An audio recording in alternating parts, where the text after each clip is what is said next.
Welcome to our special event. Firstly, I'd like to acknowledge the traditional owners of the land, the Turrbal and the Yagara people, and also pay respect to the elders, past, present, and emerging. My name is Claire Blake, and I'm in Community Relations at QIMR Berghofer, and I'm just delighted to have this opportunity to welcome you. And in part, thank you for your continuing collaboration with our research. Many of you are participants in the genetics of glaucoma research study. And for those of you who are new here today, be assured that your association, your family connections, your lived experience with glaucoma is crucial in informing and directing our research. And Professor Stuart MacGregor is here today, and shortly he'll share some of the really exciting outcomes of this incredibly complex research. And we have Ken Ingram, who is an optometrist, joining us today. And he's had years and years and years of experience in diagnosing glaucoma in a clinical setting. And he'll be able to tell you a little bit more about the disease state. And we're really, really lucky to have Professor Poh Ling Tan here. And she's very, very graciously agreed to share her own very personal journey with glaucoma. Welcome to everybody online. And if you're online watching this, feel free to pop your question in right now, and you can do that anytime during this process. And for the audience here in the auditorium, your turn will come soon.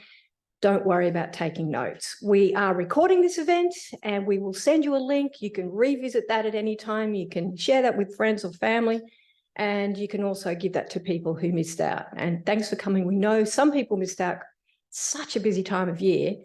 But we are overwhelmed with the response today. We have almost 300 people watching online, and so impressed with that. Our CEO and director was really impressed and wanted to come and personally welcome you herself. She herself is no stranger to this. She's a globally renowned immunologist. In fact, her discoveries led to new treatments in arthritis, lupus and leukemia. She's right here. Please welcome our Director and CEO, Professor Fabian Mackay.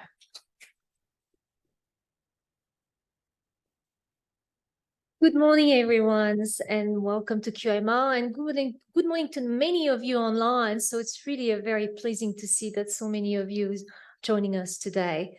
But before I begin, I would like to acknowledge the Turrbal and Yagara peoples, traditional owners of the lands on which we meet today. I pay my respect to the elders, past, present, and emerging, and extend that respect to any Aboriginal, Torres Strait Islander, and First Nations people here today, either in person or online. So later this morning, you will hear a little bit more about the remarkable research that we do here at QIMR Berghofer. But before we start, I'd like to share with you a little bit of our history. So you may not know that, but we are nearly 80 years old. And the history of QIMR started back in 1945, in the 1940s. And it really took the determination of an incredible man called Edward Derrick, Professor Edward Derrick. He was a pathologist. And another time, he felt that Queensland, had a lot of issues with tropical disease, infectious disease, fevers like Q fever, Ross River virus, all kind of different disease, infectious disease. And he felt that Queensland really needed to have a medical research institute, and he fought very hard for it. And eventually the government in 1945, there was an act of parliament which decided we're going to create QIMR Berghofer. Now look on the slides on the left. For those of you who are familiar with Brisbane and this area, there is a park there called Victoria Park. And back in the 1945, or even before that, it was the site of a US Army base. And the hut you see on the left here was a disused US Army hut and basically a shack or a shed that the US Army has left. And this is what the government has decided would be the first home of QIMR. And I can tell you, Professor Derrick at the time was very proud of the location. He didn't care. It looked very humble because he really cared about the research, and he really cared about the advances in medicine that he and his team could achieve, in the first site of QIMR Berghofer. And the other little history that is also interesting is this shed that you see on the left was located next to an explosive store. Now, back then, you know, when you did microbiology, you used flames. So you can imagine that flames and explosives not necessarily the best mix. But eventually, no one exploded, and they did fantastic work.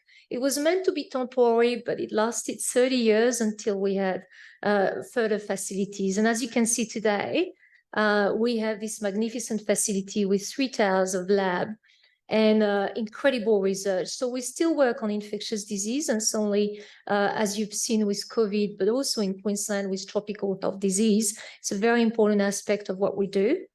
But we also extended our research to mental health, neuroscience, and also cancer and population health. So population health is probably aware that we do a lot of work on cancer, especially prevention from skin cancers and various other cancers.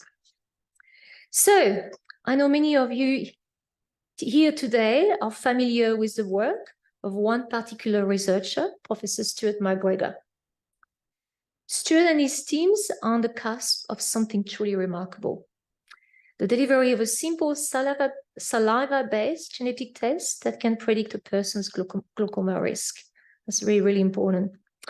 But I think, you know, me talking about it doesn't mean anything. I think the important thing for me is actually probably now to show you a video so you can really understand what I'm talking about and what Stuart's research is all about. Sorry, everyone, I'm having some problems here. Yeah, there was some background noise.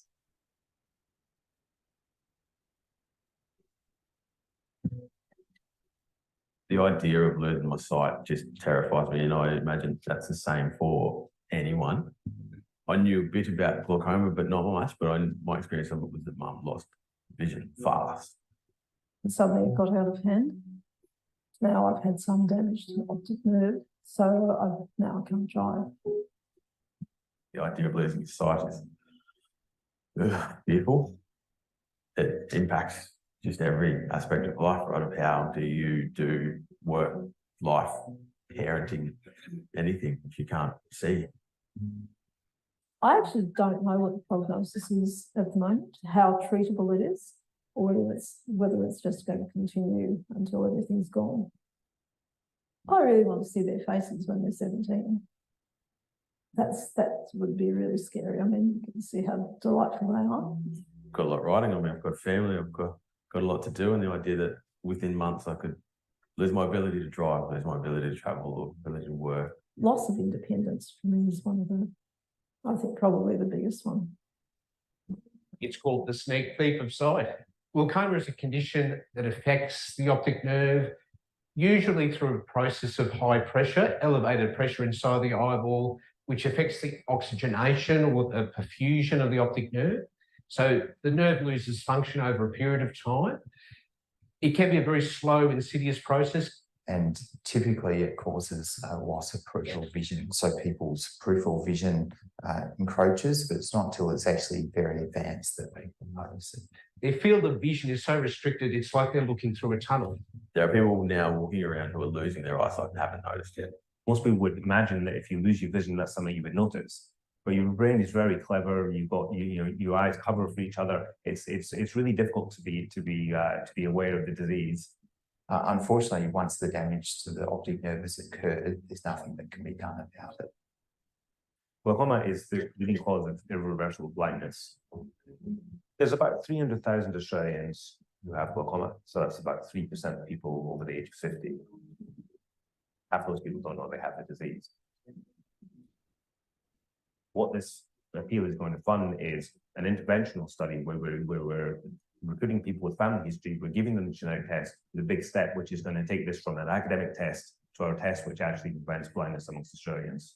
Oh, I think it's a game changer. It completely will change the paradigm of how we manage glaucoma. My kids are at risk of this, and it could be something that fundamentally changes their lives as well as mine. Please help as much as you can. If you give a donation, the site you say it could be your own, it could be your children's, it could be your grandchildren. It could be you. Just think about that.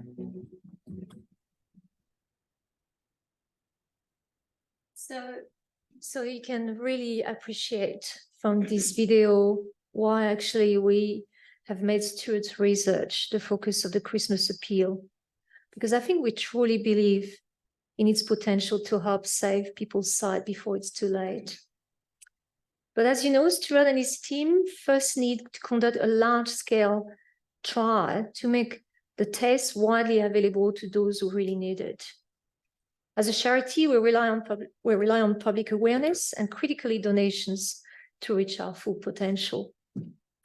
And we are incredibly grateful for the generous supporters who make our life-saving health and medical research possible, whether it is by donating, raising awareness, or participating in our research. This event is one small way of saying thank you for these efforts. So once again, welcome to you all, and thank you for joining us. I hope you have an enjoyable and informative morning here at the Institute. And finally, I want to say that as an adopted Queenslander with exotic European accent, I am very proud of the team at QIMR. They do a fabulous job, and I hope you will appreciate the hard work they do too. Thank you.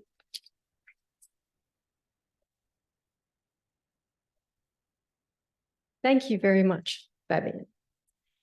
Now we introduce the man at the centre of all this study, who's had very bleary eyes over many, many years looking at this research. Please, Professor Stuart MacGregor, join us.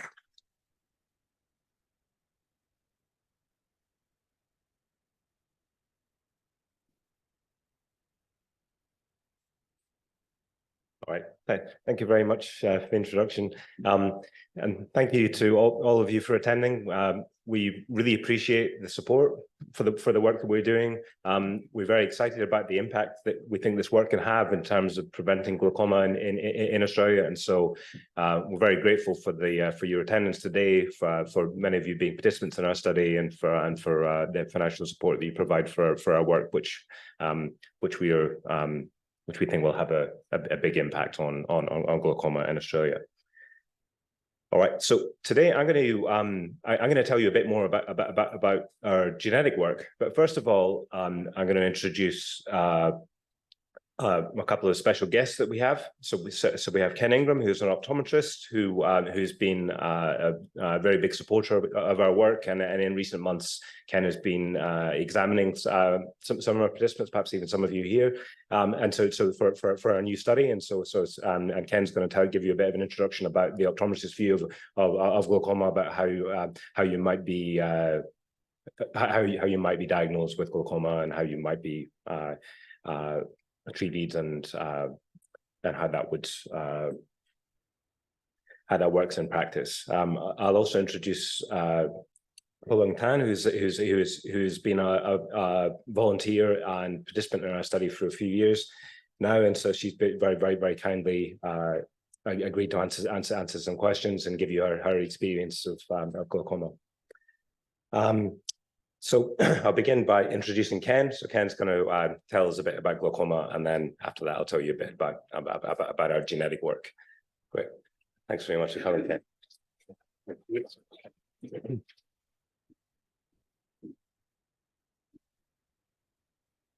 Oops. The idea of losing. So apparently the click is not working, so it's impossible using those.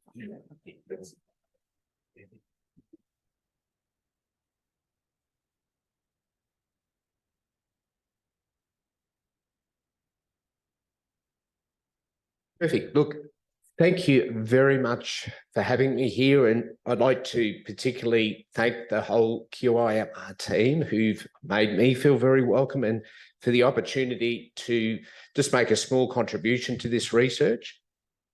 Stuart as the project lead, and Saloti for organising everything, for Claire for her help with the presentation, and Han, who I'm not sure if Han's here, but for his support in the clinic for what I do. Glaucoma, it's not a life-threatening condition per se, but I suppose every day in practice, I see the financial and socioeconomic costs of vision loss from a number of diseases, and glaucoma certainly is one of the most common. It's so exciting to be involved in the project that potentially will address some of this human costs going into the future. And the results of this research will certainly be life-changing for so many people. It was only a couple of weeks ago that I had a particular patient in my practice in his chair, and he said to me, how long have you been practicing optometry? And I said, oh, I think it's about 31 years of practice. And he said, 31 years practicing, do you think you'll ever get it right?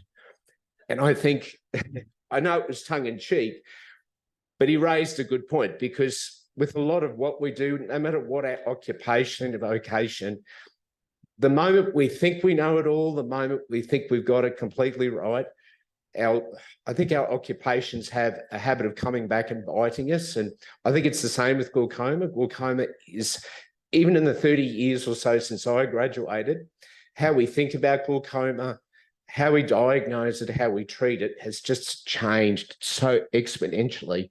And we just have to keep on top of it. So I suppose, let me start with the story. Perhaps this is the best way of explaining the impact that glaucoma can have for people. I think it was about 12 months ago, an airline pilot who had worked overseas in the UK presented for an eye examination. He'd been flying for about 25 to 30 years. His last eye exam was around about 9 years ago. Everything was quite okay at that point. He retired from flying in the UK. He emigrated to Australia. He was applying for an Australian air traffic transport licence. For the record too, these are not pictures of his plane specifically, but the requirements for an airline transport pilot's licence, there's a couple of stringent criteria. First of all, you need to have basically close to 20/20 vision or 6/6 vision, which fortunately this fellow did, so he could tick that box. That's simply reading the letters on an eye chart. He needed to have normal colour vision to be able to see the lights of the runway strips and for taking off and landing. He ticked that box, his colour was fine. Depth perception, that relates to his ability to judge distances, obviously a key skill with aviation. We could tick that box. The field of vision is where we came into a bit of a problem. What I mean by field of vision is his ability to see peripherally, his ability to see things coming from the side, his ability to be aware of his immediate surroundings in the cockpit, but also in terms of air traffic. This is where we struck a bit of a problem. So how do we actually assess the field of vision? What you see on the left-hand side is what I do in clinical practice. It's called a field of vision or a visual field plot. So what we can think about here is that all of the top right sort of little shaded area, if you can think that black is bad and grey and white is good, essentially the black parts of that field of vision is where he can't see. The grey or white parts of the fields that he can see. So you can see this fellow essentially with both eyes, he could see straight ahead. He had good central vision, 20/20 vision. He could see below his midline quite comfortably, but anything that was much above his midline essentially wasn't particularly visible to him. So clearly, this is not a normal field of vision. It represented significant danger if you're thinking about an aircraft with 400 people. It's not a particularly comforting situation to find. So we needed to dig a bit deeper, investigate the cause, see what was happening here. To put it in perspective, if you think of the view that a pilot might have in his cockpit, on the left-hand side, you've got his view out the front, his cockpit panels, you've got his heads-up display down the bottom. You've also got an overhead display, which is often above their heads. So on the right-hand side, we've got a bit of a schematic representation of exactly what his world would actually look like. So you can see the overlying field of vision defects across his field of view within the cockpit. So the question I had to ask myself is this pilot safe to fly an airline? Unfortunately, with that field of vision, I could not pass him fit to fly. So this actually progressed a little bit further to the Civil Aviation Safety Authority. There were a few appeals through this process, but eventually we came on to the fact that he had a significant field of vision loss from his glaucoma. unfortunately, that was the end of his flying career. So really, the message is that glaucoma is a sight and sometimes career-threatening eye disease with quite a slow, insidious progression. This fellow had gone probably 8 or 9 years without really being aware of any problem. He'd been flying aeroplanes with significant number of passengers on board. Unfortunately, he hadn't had regular checks in between those two assessments. So he was flying, fortunately, without any accidents, I understand, with this field of vision. So I think, as Stuart mentioned before, glaucoma truly is the sneak thief of sight because it comes up on us so surreptitiously. As we said before, there are so many people with glaucoma, even within our population in Australia, who don't actually know they have it. So what is glaucoma? What's the mechanism? We can think of it essentially as a group of eye diseases. It's not one single entity. It's characterized by damage to the optic nerve in the back of the eye. That damage is caused by increased pressure inside the eye. The damage that is caused to the optic nerve is irreversible, tends to start in the periphery first, as we just discussed with the pilot.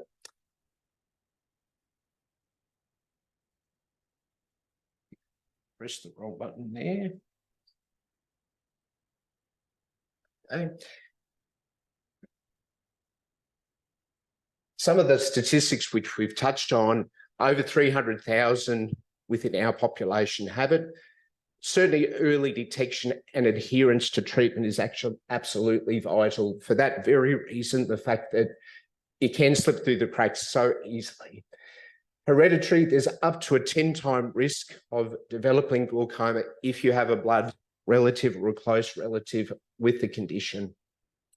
So what causes it? Well, essentially, it's to do with the fluid dynamics inside the eye.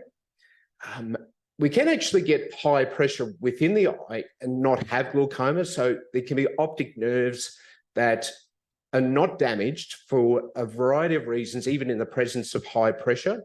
So we call that ocular hypertension. But it's also the opposite can be true. We can have normal pressure or seemingly normal pressure in the eye, but that patient may have glaucoma. A good example of that would be someone, for example, who might have some sleep apnea. Sleep apnea reduces oxygenation in our bloodstream during sleep. The optic nerve tends to be starved of perfusion or oxygen during sleep. So that's one mechanism by which we can have seemingly normal pressure but still develop glaucoma. So essentially, it's an increased production of the aqueous fluid inside the eye, or alternatively, we could think of it as a reduced outflow, both of which cause that increase in eye pressure. So what are the symptoms? Well, the most common form of glaucoma is primary open-angle glaucoma. There are very few or no early stage symptoms. So really, it typically is picked up routinely during an eye examination with an optometrist or an ophthalmologist. It's loss of peripheral field, usually characteristic changes to the optic nerve, usually some elevated pressure in the eye, but not always.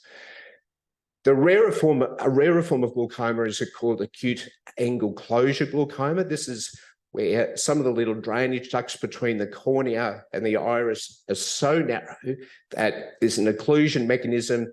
The pressure can get very high, causing quite severe eye pain, sometimes nausea, headaches, blurred vision, halos.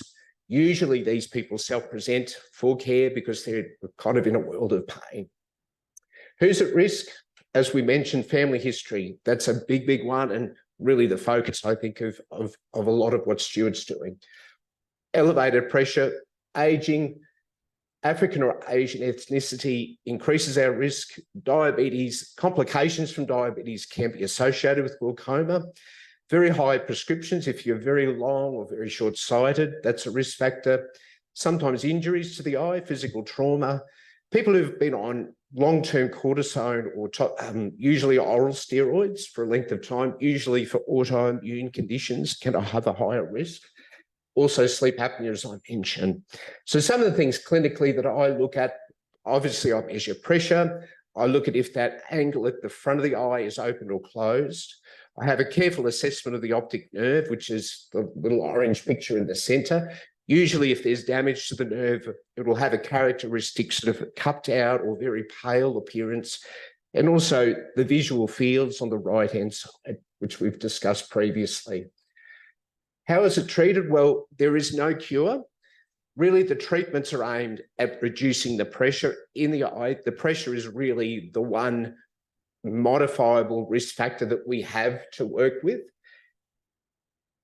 In terms of reducing pressure, the first line of treatment is usually eye drops to reduce pressure, either by decreasing the production of the fluid or alternatively increasing the outflow of the fluid from the eye. That's typically what I'm involved in at the primary care level in an optometry setting. Our ophthalmology colleagues will do laser treatment to open up some of those angles at the front part of the eye that can be effective. Some surgical methods as well, such as trabeculoplasty or trabeculectomy. There's also another more recent innovation called MIGS, which is minimally invasive glaucoma surgery. It's a small stent that's inserted in conjunction with cataract surgery that drains quite a bit of fluid out of the eye. As I said, usually done in conjunction with cataracts. But it's important to note that all of these treatments will not necessarily restore or improve any vision of people who have glaucoma. The aim is to prevent further vision loss by controlling that one modifiable risk factor, which is the pressure. How do patients respond? Well, typically like this, it's surprise and shock, because often they're symptomatic, asymptomatic. Quite often denial, because there's an impact on compliance with the treatment with that. Sometimes it's difficult to actually convince people that they have an eye disease that is sight-threatening, because they can still read the bottom line of an eye chart. They can still drive their car comfortably. They can function in everyday life quite comfortably. So it requires very careful explanation and communication on behalf of the practitioner to really explain how this condition, how this disease progresses. That's vital for adherence to therapy and also the success of treatment. So what do people see? Well, we referred to before the fact that it's like tunnel vision. And this was actually a study that was performed over in the UK a couple of years ago. It asked people with glaucoma, what do they actually see? The most logical response would be the top right. Okay, look down a black tunnel, almost like a train entering or coming out of a tunnel. In actual fact, the most popular response was this bottom left. It's actually blurry parts to their vision. So rather than actually seeing a tunnel, what they do is they see some parts of their field of vision clear, other parts have kind of a blurry or pixelated sort of patch. You can kind of think of this a little bit like the technology that Photoshop or Google have when they take objects out of pictures, they replace it with pixels that kind of match the scene around it. That's kind of the type of vision that people with glaucoma tend to have. And there could be potentially people in the audience who could sort of vouch for that. So how do people respond to treatment? Well, it really depends. Compliance is a big issue. That's the biggest challenge I have, because the drops people take don't necessarily improve their vision. So often people think, why am I doing this? My vision is no better. So again, it requires careful explanation. Dexterity can be a problem. Putting drops in is not easy, particularly if you sort of have a little bit of arthritis or lack a bit of dexterity as we get older. Some of the side effects can be problematic too. The drops tend to cause redness of the eyes, soreness, dryness, all sorts of things. That's where sometimes the laser or surgical interventions can be quite handy for people who are having trouble with compliance or responding to treatment. So really, the underlying cause can be really important too. I remember Stuart just saying before that his mum had glaucoma as a result of injury. Sometimes traumatic glaucoma as a result of injury can be quite difficult to treat. There's a few other conditions as well that are secondary that can be quite unresponsive to normal treatment. So look, that's a quick rundown of what it kind of looks like at the coalface, I suppose, for a primary practitioner like myself. I think the research that Stuart and his team and the QIMR are supporting him with is so important. There's so many long-term implications with glaucoma. it's a vision-threatening disease, but of course, there's such an association between vision loss and things like depression, loss of ability, mental health. So one thing leads to another. So vision loss, particularly when it is preventable, can be quite devastating. So look, I'd really encourage you to support this research as best as you can. Merry Christmas to you all, and thank you. Thanks, Ken. That's an incredible oversight on the disease. And if you're worried about compliance, that's the talk to have with people. Welcome Stuart back to give you some of the exciting outcomes of his research if you're not already aware of them.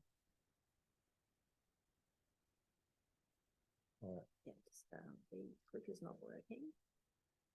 So if you can just do it there. And I'll look again. All right. Thanks very much, Ken. That was terrific. That was a really nice overview of the problems that glaucoma causes in our community, and it's my dream to basically use our research to enable early diagnosis of the disease, so we can try and reduce the number of people who are affected. So I'm going to tell you about the genetics of glaucoma. So it's a very heritable disease, and so I'm going to take you through some of our gene discoveries and what some of the implications are in terms of the healthy sight among Australians.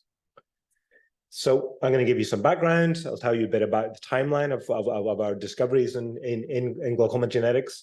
And I'll tell you a little bit about our genetic test, and I'll tell you a bit about our study genetics of glaucoma. So I'm a geneticist. I work in genetic epidemiology. So I look at the effects of genes in populations and how they cause disease. So I'm not a clinician, but I have a pretty good understanding of what it means, like, of what the impact is of glaucoma on a person's life. Because growing up, so my mom had a freak injury when she was a child, and lost vision completely in one eye due to an accident. And so as a result of that, later in life, she developed sympathetic glaucoma in the other eye.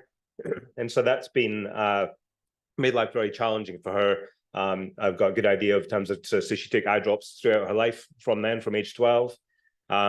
She's never been able to drive. And in more recent years, she lives in the UK, but she visited here earlier in the year. And her central vision, like Ken described, her central vision is pretty good. But most of her peripheral vision in the bottom half of her visual field is not there. So just before she was due to leave, she tripped over something that she couldn't see, just because you just can't. The things you're not aware of the vision being missing around. You don't realize something's there till you literally trip over it. So she tripped over it, and she was actually in a wheelchair for a period of time because she was just unable to get around because of the knee injury. So it's glaucoma is something which I think can have a big impact on your life, and it's particularly I guess in her case, Mom that was because of a freak accident. In other cases, a lot of glaucoma is caused by the genes you're born with, so you're unlucky in a different way from the way that she was unlucky. But what our hope really is to be able to prevent glaucoma before it happens, and prevent vision loss.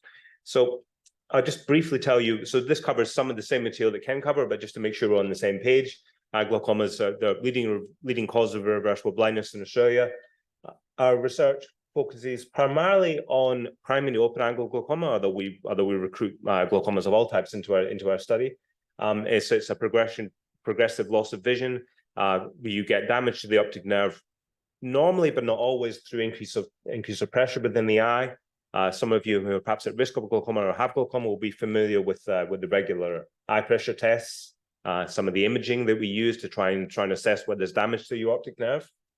But crucially, all of the existing treatments just prevent the disease from getting worse. So we can't reverse the damage. We are looking at that, but it's a really difficult problem, and it's something which I think, at least in the next few years, is not something that's going to happen overnight. So essentially, what our research is focusing on is getting timely treatment. So because so many people are diagnosed late, if we can have a way of getting the treatments earlier, we can prevent vision loss. And if we can catch someone when they've lost only a tiny proportion of vision, or perhaps no vision, rather than where they've lost huge areas of the vision, then obviously that's going to have much better outcomes. We try and keep people so they have enough vision to enjoy all the different aspects of their life without vision loss. So glaucoma is one of the most heritable of all human conditions. So actually there's, so obviously you've got some unusual things like a very unusual eye injury, or there's some other treatments that cause glaucoma. But essentially there are very few environmental risk factors. So it's actually quite hard to predict the disease. And as someone who works in genetics, that's kind of a challenge for me, is to try and understand what the genetic basis of the disease and what those specific genes are. So we want to identify those specific genes. And the way we've done that, going back about 30 years, we started to do family studies. We saw in a few cases the glaucoma would run very strongly in families. And so those studies were able to identify a small number of genes. But I'm going to tell you a bit about a population-wide approach to look at glaucoma. So that's called a genome-wide association study, and I'll explain more about that in a moment. So the implications of understanding the genetics of glaucoma are basically twofold that I'm going to tell you briefly about today. So one of them is about new biology. So about understanding why some people get glaucoma and other people don't. That's identifying the specific genes which explain that variation is going to tell us a bit about the disease and about drug targets. And probably the main focus of our research at this point is predicting disease, either whether you get the disease, what age you might get it, how you might respond to treatment. And so genetic information can tell us about that. And so that's really the translational consequences of our. We start off doing academic work, trying to understand how things work, how genes cause people to have glaucoma, but we really want to use that to try and prevent glaucoma in the community. So this is just an illustration of what your genome looks like. So everyone has genes which are packaged up into chromosomes. So there's 23 non-sex chromosomes and your sex chromosomes. So you've got the genes laid out, and those genes code for all the different things that you have, all the characteristics you have, everything from your glaucoma risk to how tall you are, to personality, to a range of different traits. And so those are the genes you're born with. You get half of them. You get one chromosome from your mother, half of them from your father. So you're born with those, and that's what, in the case of very genetic disease glaucoma, that's what determines how likely you are to have the disease. So you got two copies there. You might have two different forms. You might have a red form you got from your mum and a blue form you got from your dad. And so what we're doing when we look for the finding those specific genes is in 2003 we started to do, going back 20 years, there were the main studies were family studies. So we looked in particular families and we saw that a particular gene was passed down, and that gave us some specific insights. So for example, the gene myosin causes a dramatic increase in your pressure within your eye, which then causes optic nerve damage. And so that gives us a few biological insights into the disease, but we didn't find too many genes through that process. And actually, more than 95% of people with glaucoma do not have a mutation in those genes. So those family studies can only take us so far in terms of preventing glaucoma in the community. So we went to a more population-wide approach. So this approach, so you start with, you've got like a red variant that you got from your mum and a blue variant you got from your dad in that particular gene. It turns out if you look in the population, if you look in a group of people who have glaucoma and a people who don't have glaucoma, then it might be that the red allele is more common amongst people who have glaucoma. So we can use that to infer that actually maybe if you have the red allele that you got from your dad, that one might actually be causing you to have glaucoma at a higher rate.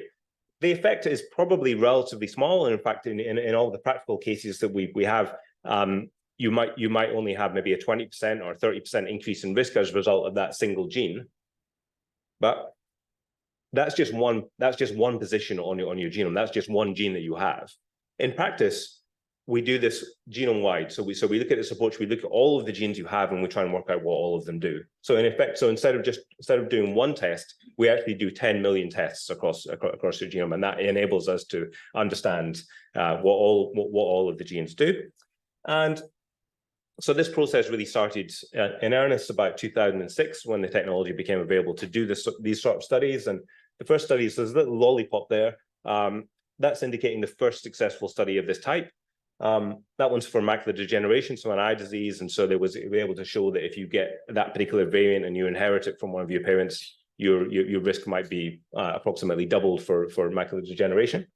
So that was fine, so that was that one.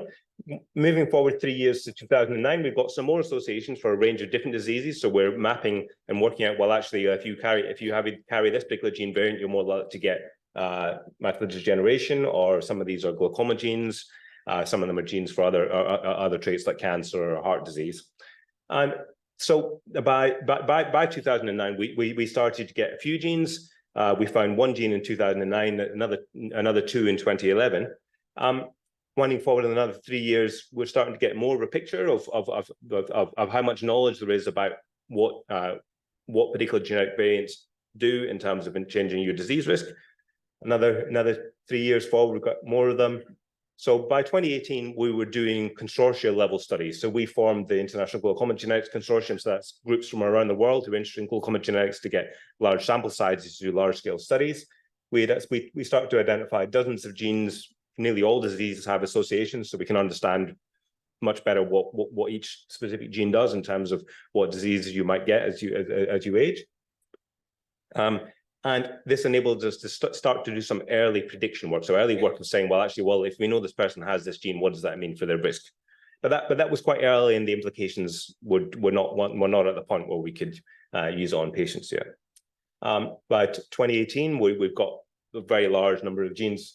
2021 there, and then by this year, we've got a vast amount of knowledge about the genetics of a wide range of different diseases, and specifically for glaucoma, this is we've got hundreds of genes. We've got biobanks to enable very large scale studies, including some here at QIMR Berghofer, and risk prediction is becoming feasible. So we're getting to the point where we can actually predict your disease risk based on the genes you're born with, and if we can make changes to your treatment or how you're screened, then that's going to be really important. And that's exactly the case I'm talking about for glaucoma. So glaucoma is a highly genetic disease where if we can enable early diagnosis through a simple genetic test, that's going to be a game changer for preventing blindness in our community. So this is just an overview of the results we published earlier in the year. So that's over 300 specific genetic regions. So each of these little dots is a specific gene which does something within your eye. About 2/3 of them change the pressure within your eye.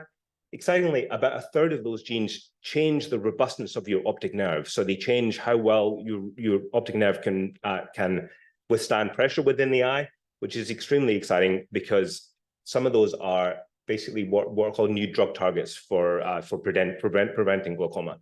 So we think that some of those genes, by better understanding their functioning and knowing that those specific genes change your glaucoma risk, we can take existing compounds and try those to as new potential drugs for glaucoma.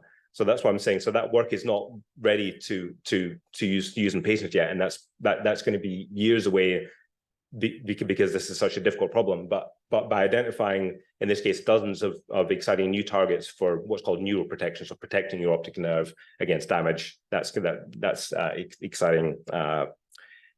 An exciting consequence of this work.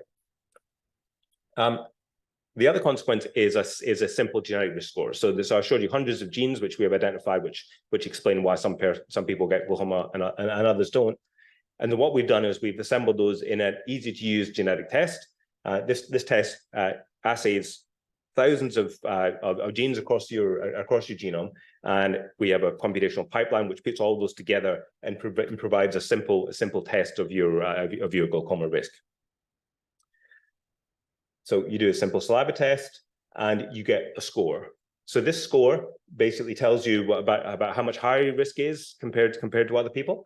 It might tell you how much earlier your disease might commence. And in some cases, it can also give you some other useful clinical information, which we're working with ophthalmologists to, for example, predict whether you might particularly benefit from surgery. So just on the graph on the right, that's showing you that for the 1 in 5 people who are lucky with the genes they're born with, their risk of glaucoma stays at a low level. So they can get to their 70s or even later without really having appreciable risk of glaucoma. But unfortunately, at the other end of the scale, 1 in 5 people are at a high risk of glaucoma, and those people might reach the point where their glaucoma risk is high. In this case, in their 50s, sometimes even earlier than that, if you have a very high score. But what this means is that we can use this simple saliva test to put people into different groups and make sure that we're not just using a simple one-size-fits-all solution, which is not really working currently in Australia because people are developing glaucoma because it's not diagnosed early enough. But if we can apply this test, we can get early diagnosis and get screening and treatment to the right people who are at high risk. So, as Ken mentioned, one particular area, and this is a real focus of the appeal this year, is looking at a combination of what if you have family history and you have a saliva test. So family history is really important. If on the left of the figure there, you can see there's about a 3% risk of glaucoma just in the general population.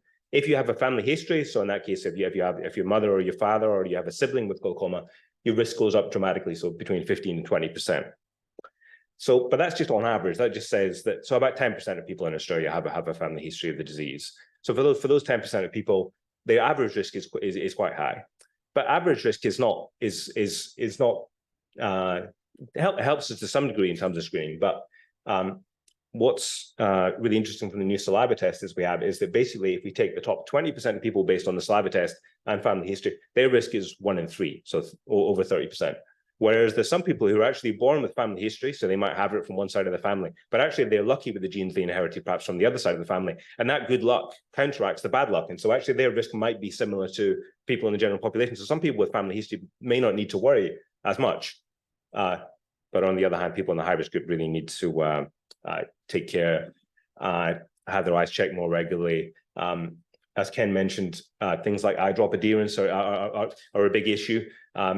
If you're a person who's in that high-risk group where you've got a 1 in 3 chance of getting glaucoma, then it's extremely important that you're taking the eye drops very, very regularly.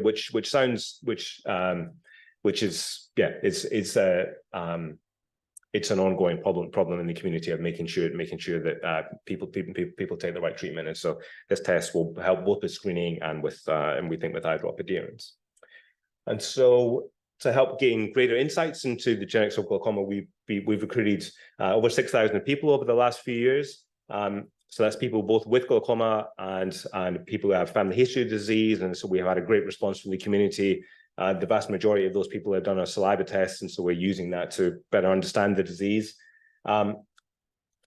Specifically because of our interest in that specific use case I showed you a moment ago, where we want to apply these saliva tests in people who have family history, because we think that could be a real, really important risk stratifying tool. So rather than treating everyone with family history the same, we can apply this test and actually put people into useful groups. We've been recruiting people with family history of the disease. We've done that through QSkin, which is a big biobank based from QIMR Berghofer, as well as from genetics of glaucoma, and optometrists like Ken and others have been instrumental in helping us recruit people through an optometry setting. And so essentially what we're going to do is recruit people with family history. We're going to follow them over time. We're going to give them the genetic test and assess what the impact of the test is to build an evidence base, so that we can take these tests, which are currently in a research setting or in a commercial setting where you have to pay. We want to basically develop a case for the government, so we can say about, well, everyone with family history should have this saliva test because it will prevent blindness in our community. And so that's what this trial is going to do. It's going to build up a case for following these people over time and showing the efficacy of the saliva test in practice. So I'll finish by just summarizing what I told you. So we got hundreds of genes identified for glaucoma, which is exciting, both in terms of understanding the biology of the disease, which enables potential new drug targets for neuroprotection, so for protecting your optic nerve, but also genetics-based risk prediction based on a simple saliva test will allow us to put people into groups and apply screening and treatments in a way which will prevent blindness. In particular, we're interested in people with family history for this new appeal, and we're gearing up for this for a large-scale implementation of this new study, so we can get this test into the community, work out who would benefit most from doing the test, and use that in practice. And so we're seeking additional people. I know that a number of you are already participating, but we're seeking people who have a family history, but who don't yet have the disease, but to join up for the study. So I'll finish just by acknowledging the many people involved in the study. Ken mentioned Han, or some of the RAs working in the study. Poh who's been involved in all aspects of the study, our clinical collaborators, funders, the QIMR team who've been involved in publicizing the work and many different aspects. So that's everything I have for you today. But thank you once again for your attendance today. It's great to be able to share some of our results with you.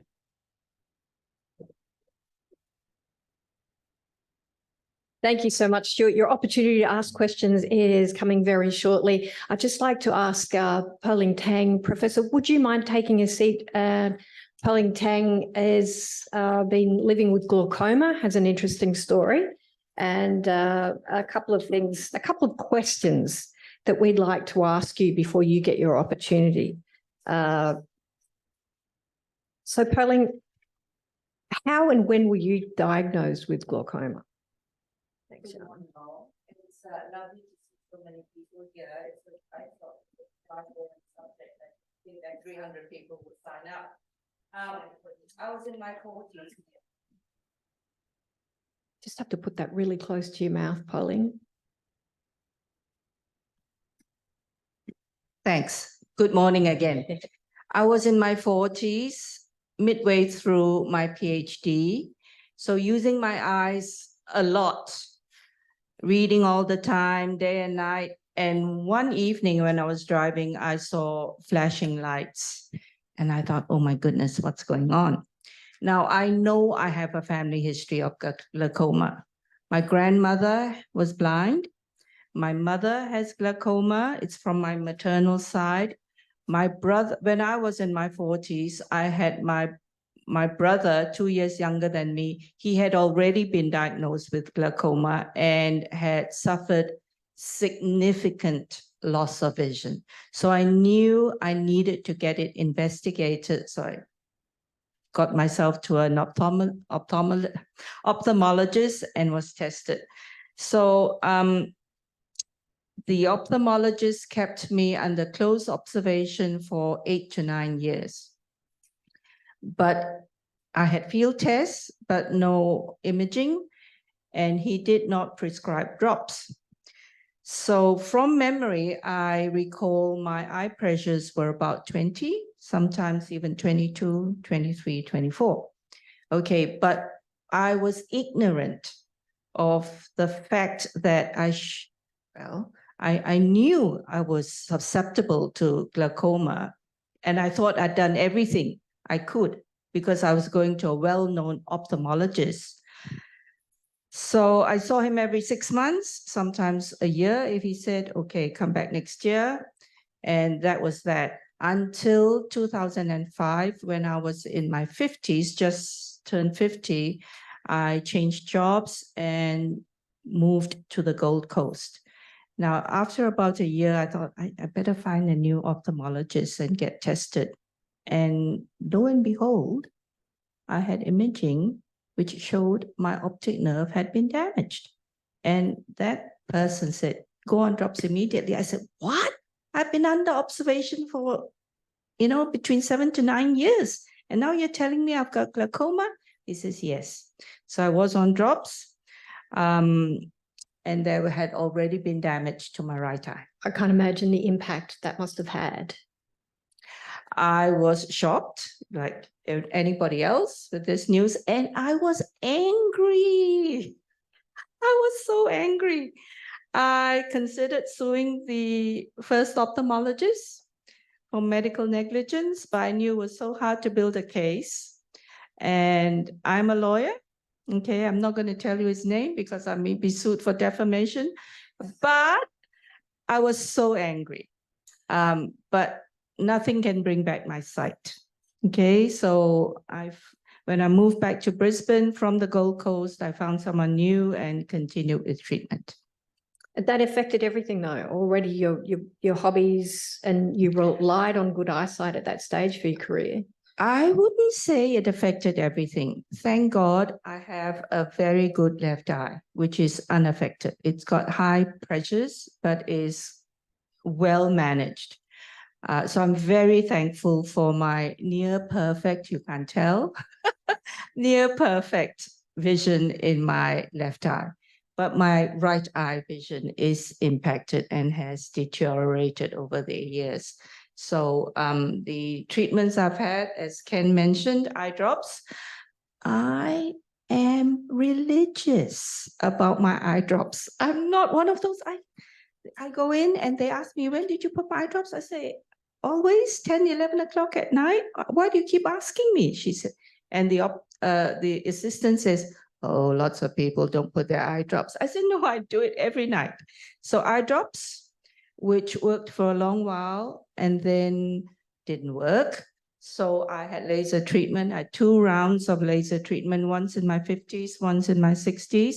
In my 50s, the ophthalmologist then says, may not work for you because you're young. I said, what, young? He says, young. So it didn't work. So laser treatment, and then I had a stent put in. I had an eye stent put in and a cataract done at the same time because that increases the efficacy of the stent. I think in a huge number of people, the stent works, but in my case, the stent didn't work. I mean, the small number of 5%, 10%, I don't know, that doesn't work. Then a year later, so 2 years ago, I had a tuberculectomy. And that has helped to maintain pressures and to forestall any deterioration of my sight. Thank you. And your advice for others? My advice for others is to find a good optometrist, okay? Because he or she, that test is free of charge. And I would say go to the same optometrist so that there is a history of what's happening to your eyes. So that's the number 1 thing. Number 2 thing is take yourself to an ophthalmologist like I did. However, make sure that he or she does imaging of your eye. So I think that's where the first person missed out in my treatment. And for the ophthalmologist, I would say, and for the optometrist as well, find someone with good communication skills. Now we know doctors have poor handwriting and some of them have very poor communication skills. So find someone who will listen to you and doesn't mind answering your questions. And if someone's brushing you aside, like, oh, you little old person, you know, what do you know? Change. And I find having an ophthalmologist in a group practice helps because I've had a couple of eye scares, not glaucoma related, but other scares. And if you are in a group practice and your specialist is on holiday, there's someone else who will see you. So a group practice helps, I think. The third thing is do not hesitate to get a second opinion. It's worth the money to have someone else look at you and see whether you're in danger of something else. Okay, second opinion is the third thing.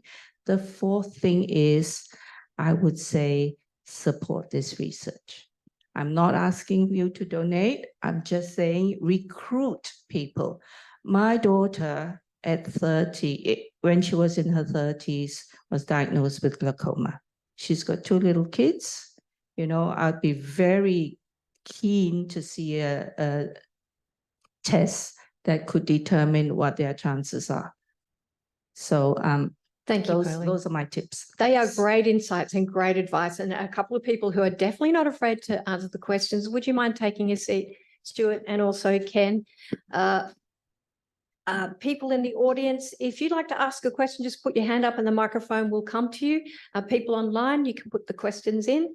And we have just a couple of things.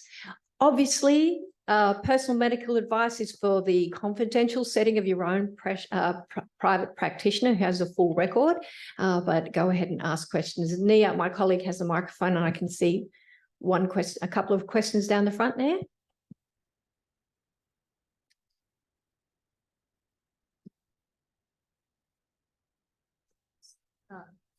I've got a genetic question. You mentioned that some genes are protective against developing glaucoma. So if you inherit 50% from mum and 50% from dad, and let's say mum has a positive glaucoma diagnosis, you're already filtering down your chances of having it by 50%. But what is it about the genes, and you mentioned protectiveness, what is it that makes genes protective then against glaucoma? Is just that dumb luck? Or what is it about that protective nature of them? Because I would imagine that would happen for breast cancer and Tay-Sachs disease and myasthenia gravis and all those other sort of genetic things. Thank you. Yeah, thanks for the question. That's a great question. So based on what we know so far, of the 300 genes where we've pinned down specifically that those genes change your glaucoma risk, about 2/3 of those, about 200, directly affects the pressure in your eye. And so basically they modulate the pressure up and down. So I think you saw from Ken's talk, there's a few different aspects of that. So some of them might change the shape, the amount of basically either the inflow or the outflow of the fluid inside the eye. And so there's a few things that can go wrong. So there's just subtle genetic changes in that your eye might be a slightly different shape from someone else's. And so it makes the outflow go a bit faster, which might lower your pressure. And so risk lowering gene might be something like that. Apart from the pressure ones, which is the biggest part, and that's the main target of treatment, some of the genes do seem to affect the robustness of your optic nerve to damage. Those are a bit harder to understand exactly what's going on, but there's at least some evidence that some of the genes influence how robust the cells might be, and they might change things like the I'm trying to think how to explain it in a simple way, but essentially the robustness of the cells. So some cells might just be able to withstand more damage. And so those ones might be more protective as well, whereas other people, on the other hand, might have cells which are particularly susceptible. So there can be both positive and negative effects. What the genetic test does is actually accumulates all of those over those 300 specific ones I showed you, but we also have a larger set of thousands of genes, some which have only tiny effects. So on their own, they wouldn't make you get glaucoma or be protected against it, but they might change your risk just by a few percent. But because there are thousands of those, when you sum that up, it actually adds up to what your risk is, mainly through pressure and through the robustness of the optic nerve, but perhaps also through some other mechanisms. So there's other things like the shape of your cornea, which is the clear part in front of your eye, is under genetic control as well. So there's quite a few different things going on there. I think the gentleman in the third row in the blue shirt. And then we'll go to an online question. I think this question might be for the optometrist. You showed the field loss, from the field test, the loss. And I know it depends, again, on the individual and the success of the drops to keep the pressure down. But is there any general guidance? Say you have one quadrant that is pretty black, from that black spots they're not seeing very well. And is there any guidance about timeframes about when you will start really seeing a loss of vision for the person who has that kind of profile from the field loss? It's kind of the position I'm in at the moment. It's a good question because and it really comes down to how observant you are, I think, too, as the patient, because some people are quite oblivious, will go about their life really not particularly tuned into it. But look, typically speaking, when you think about it, most of our world, most of what we do is sort of from the midline downwards. So the vast majority of our activities are sort of looking at computers, reading, writing. We might engage with people sort of from the midline upwards. We have an awareness of that, but that's not a big part of, I suppose, our everyday functional life. So people tend to notice field loss that's below the midline. the closer it is to what we call fixation. So when you look at my face, if the loss of field is quite close to the central part of your field, you're more likely to have a problem. So the further out the field loss, the less likely you are to be noticing it and also functionally affected. In terms of the pace of field loss, everybody's different for a number of reasons. It'll depend on the control of the pressure, obviously. So as I mentioned in the presentation, people with with angle closure glaucoma can get very high pressure very quickly. That can damage an optic nerve within days or weeks. So you can lose significant amounts of vision within a short space of time, but that's unusual. Usually it's a fairly slow burn. So I suppose it's in the eye of the beholder, I suppose, as to how much you notice field loss functionally, where it happens to be. Different types of glaucoma too. Like I know what we call the low tension glaucoma are referred to that. People who have, relatively speaking, seemingly normal pressure, they tend to have field loss that's quite close to fixation. We're not exactly sure why that is, but it's probably just some of the particular nerve pathways that feed in, or the bundles of nerves that feed into the optic nerve are particularly susceptible to that type. So, for example, I mentioned before, people with sleep apnea tend to have field loss that's a little bit closer to fixation, and they're going to be certainly aware of that a bit quicker. Fixation. What I mean by fixation is when you're looking at a target. So, for example, if you're looking at my face, just here, Poh Ling, fixation is kind of that central part of your vision. So where you're looking at my eyes, my nose. So if you have a field loss close to fixation, that field loss will be somewhere around the edge of my face, as opposed to something that's well peripheral.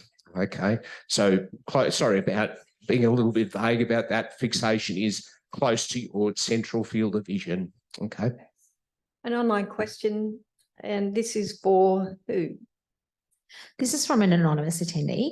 The question is that my great-grandmother and her 7 siblings all went legally blind from glaucoma. My question is, how genetic is it, as my grandparents, aunts and uncles never got it? Can it skip generations? I think that's for our geneticist. Yeah, that's a good question. So I guess, as I explained in the talk, so most people in the community have glaucoma essentially through the combination of many genes of individually quite small effect, and so those things are kind of passed down in the generations from both sides of the family, and so there's it's a kind of a blending model of inheritance, and so in those cases you can predict the risk to some degree, based on the inheritance patterns across generations. That's relatively unlikely to explain the situation you're describing, where you've got some people affected. So that's the majority of cases. In some cases, you get there are genes which have particularly large effect, where you just need to have one copy of that gene. It might increase your pressure dramatically, and then therefore make you have disease. Those ones segregate in a more clean fashion rather than a kind of blending fashion coming from both sides of the family. It might just come from one side of the family. And so in that case, in this particular family, it might have been that particular variant was segregating within that particular affected group of the family. But if that variant by luck was not transferred to another area of the family, those people might be relatively unaffected because they don't have the general blending inheritance model. So there's just different ways of getting glaucoma, and so that's probably the most likely explanation. Another online? Can I add my experience from a non-genetic point of view, but from a lived point of view? I've got 6 siblings, exactly the same sort of genetic inheritance. The 2 older ones, much older than I am, are clear of glaucoma. The 2 middle ones, myself and my brother, have got glaucoma from a fairly early age, and the 2 younger ones are clear. So what do you say, right? It's a throw of the dice. I don't know. We have another online question. Yes, so I guess going back in time, genetic testing for those variants wasn't possible in the past. For some of those high penetrance variants, there is testing in Australia for those. And for the more common variation, which explains most people in the population, then that's what the new saliva test is doing. It's giving you an idea of what your specific risk is rather than just the average that you got from your parents. So. I had another online question. This is from Maureen. Maureen has a family history of pseudo-exfoliating glaucoma, and it affected her and her mum. So she's asking at what age should her son start getting pressure tested? He's 30.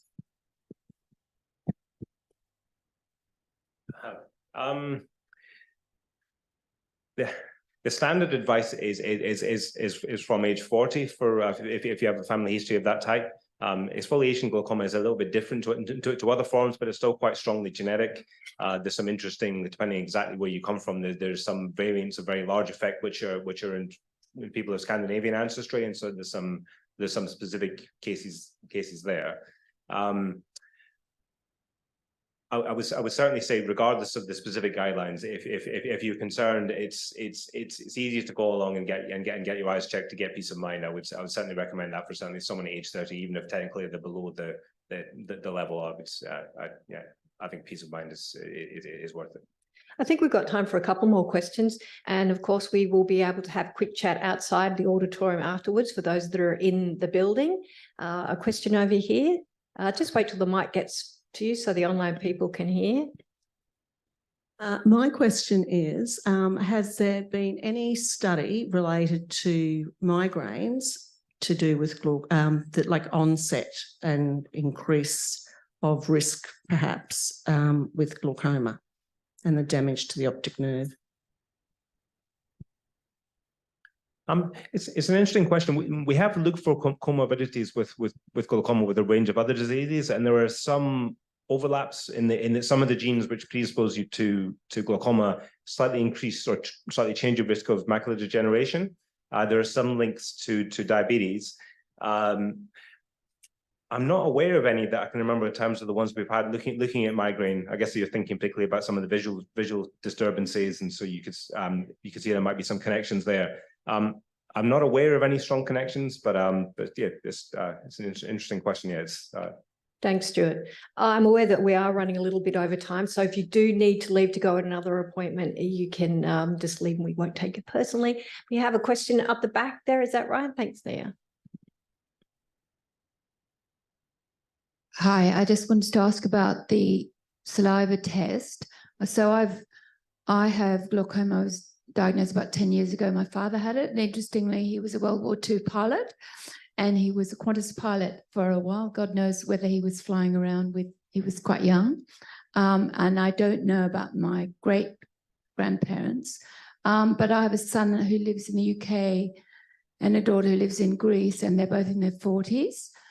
And my daughter has started wearing glasses, and she's had tests which show that she doesn't have symptoms of glaucoma. How can I persuade my son, who's not short-sighted, he's a cool dude, you know, he's not going to go along and get his eyes tested? Is, apart from the pressure test, is there a version of saliva test available in the UK, for example? I think that might be one for Ken, convincing people and compliance. That's true. Look, I can't really comment on the availability of the saliva test, but look, I think that, like I mentioned in my presentation, that high prescriptions, long short-sightedness increases your risk. But look, people with perfect vision, I think we were quite, there were a lot of examples of that. People with perfect vision, young people, can certainly have glaucoma or the early signs of it. So look, all I can say is that the assessment process, it's far less invasive than it used to be, far more scientific, a lot of rich data. We can detect, like when I started 30 years ago, we didn't treat glaucoma until we saw people who had field loss. Whereas there's evidence now to say that if people have lost part of their peripheral vision, they've actually lost about 30% of the function of their optic nerve before a field loss actually happens. So we have technology now that can detect it way ahead of time with imaging, which unfortunately Poh Ling found out the hard way. But just to encourage him, look, a routine eye test won't cost him much. It'll take half an hour. It's non-invasive. What's he got to lose? When you get the link to this, send it to him. Next question. I have a son who's a cool dude, okay? And he has perfect 20/20 vision. If I can persuade him to get a test, you can. You just tell him about your family history and tell him how it's affected your life. So Jonathan, my son, goes for a test every couple of years, and that test I persuaded my daughter to have, she was diagnosed in her early 30s. Next question.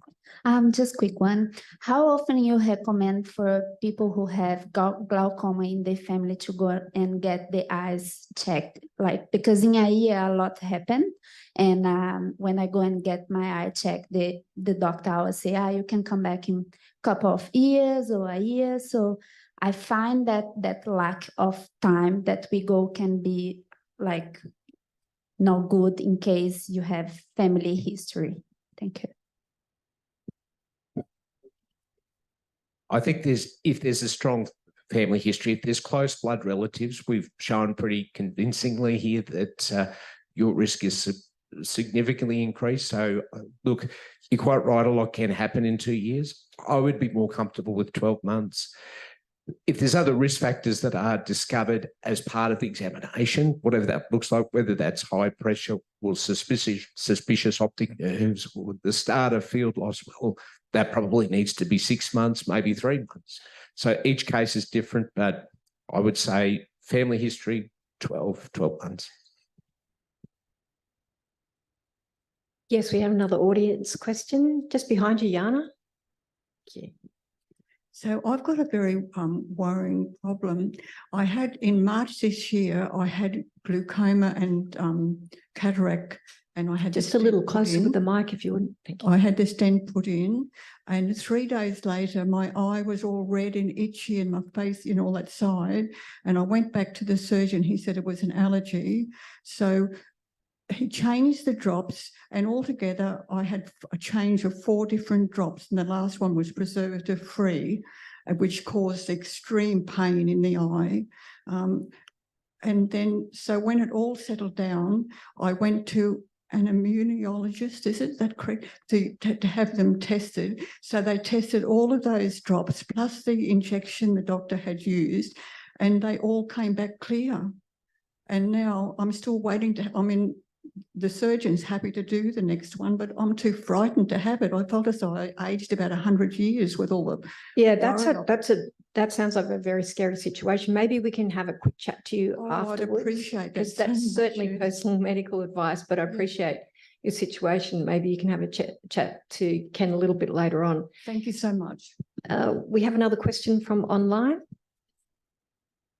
This is probably a question for Stuart. This is from Jane.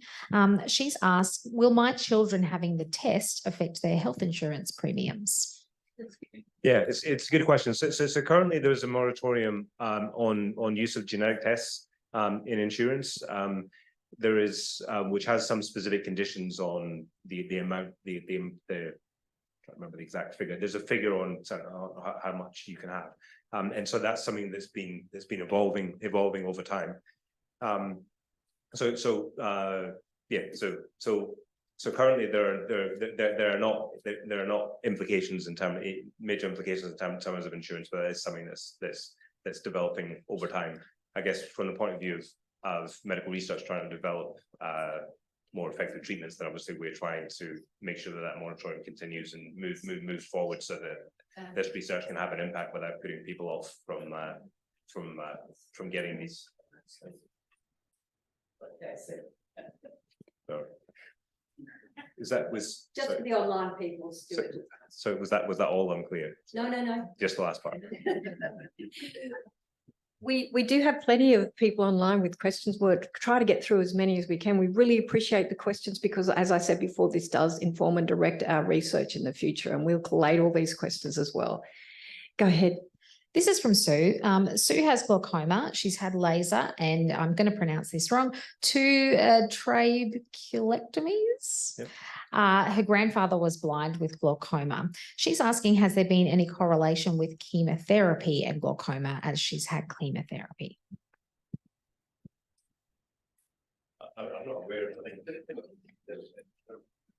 Oh, Stuart said he's not aware of the link, but Ken? No, I'm not particularly aware of any link either. I mean, there certainly could well be some anecdotal events that might have been documented, depending on what type of drugs are used. Look, I suppose any type of chemotherapy drug that has, I suppose, an immunosuppressant type of effect would have the potential, I suppose, to dysregulate pressure control. So I think that potentially is a mechanism. But look, beyond that, I probably need to dig into the books a little bit further, probably just anecdotal cases. I'm not sure if there's any sort of robust studies that sort of address that question. Yep, I think we have one more question. Thank you so much, everyone. Go ahead, Jana. So this is a question from Ross, and this would be for Stuart. How can people enroll to be part of the family-based research? Yeah, so on our website, we have if you go to the QIMR website, there's a link to the genetics of glaucoma study, so you can sign up there. That's for everyone who's interested, whether you have glaucoma yourself, whether you have a family history.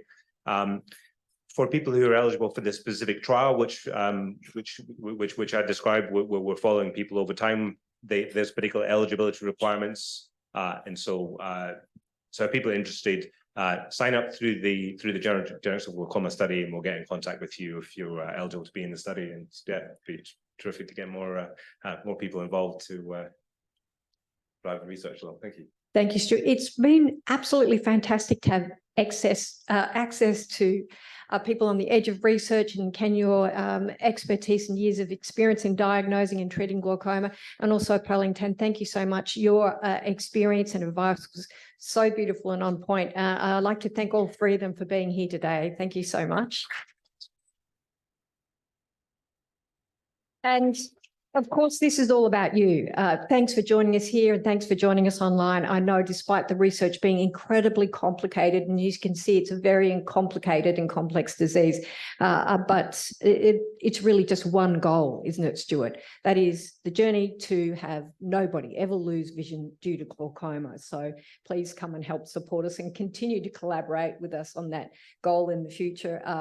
Also, this brochure is great for future reference. Please take one of those with you. And we would like to, is it a bit premature? Merry Christmas. Have a safe ride home. And please keep in touch. And if you'd like a deeper dive into this, please feel free to go on our website and have a listen to the podcast with Stuart on there. So thank you very much for coming.